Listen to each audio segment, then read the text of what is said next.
The planned peace summit between U.S. President Donald Trump and Russian President Vladimir Putin in Budapest has collapsed, marking a significant deterioration in U.S.-Russia relations.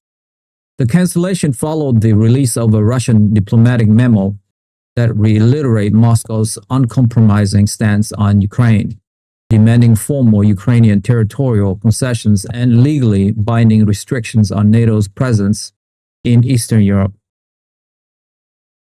These conditions were deemed unacceptable by Washington, which viewed them as an attempt to legitimize Russia's ongoing occupations of Ukrainian territory and undermine the sovereignty of a democratic ally.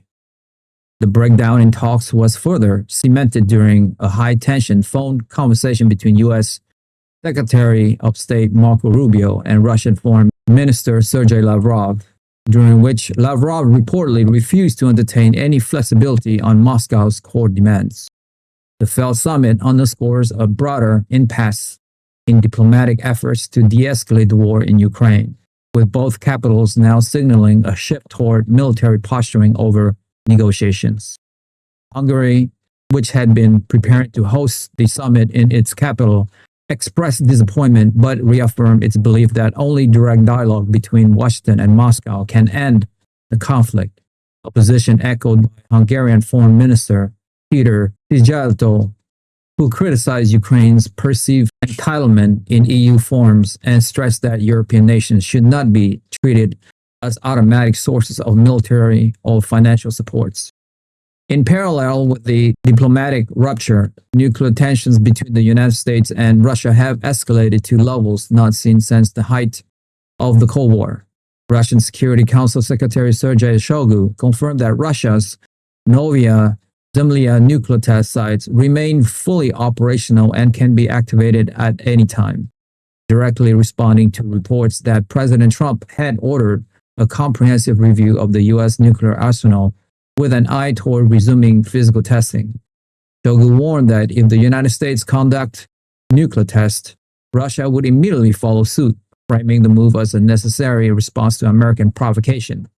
He also highlighted Russia's advanced strategic weapons system, specifically referencing the Burevestnik nuclear-powered cruise missile and the Poseidon nuclear-armed underwater drone, both unveiled by President Putin in 2018 as part of Russia's next-generation deterrent. Shoigu's remark carried a tone of defiance, asserting that those who didn't believe then will have to believe now, a clear message aimed at Western capitals that have long questioned the operational viability of these exotic weapons.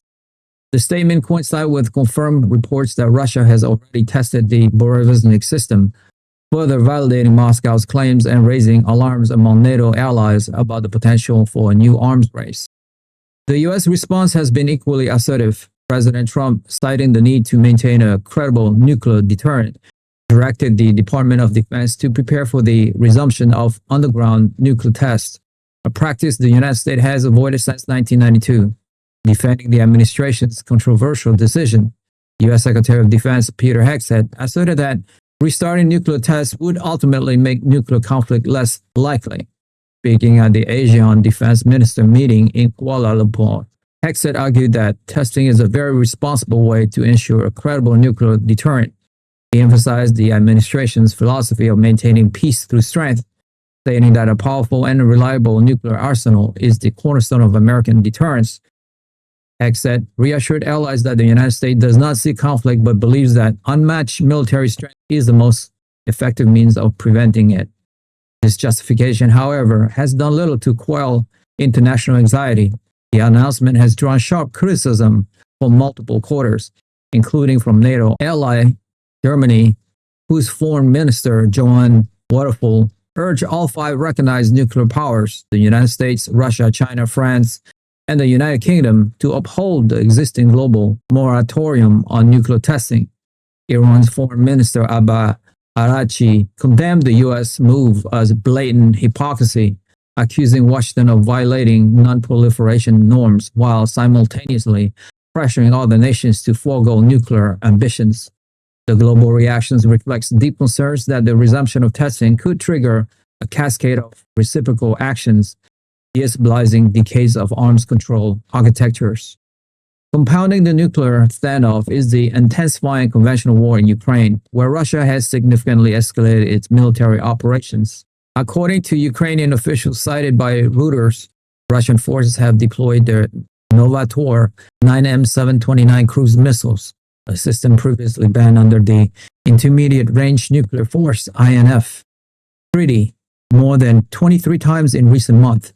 This marks the first confirmed battlefield use of the missile, which was central to the Trump administration's 2019 decision to withdraw from the INF Treaty after years of U.S. allegations that Russia was violating its term.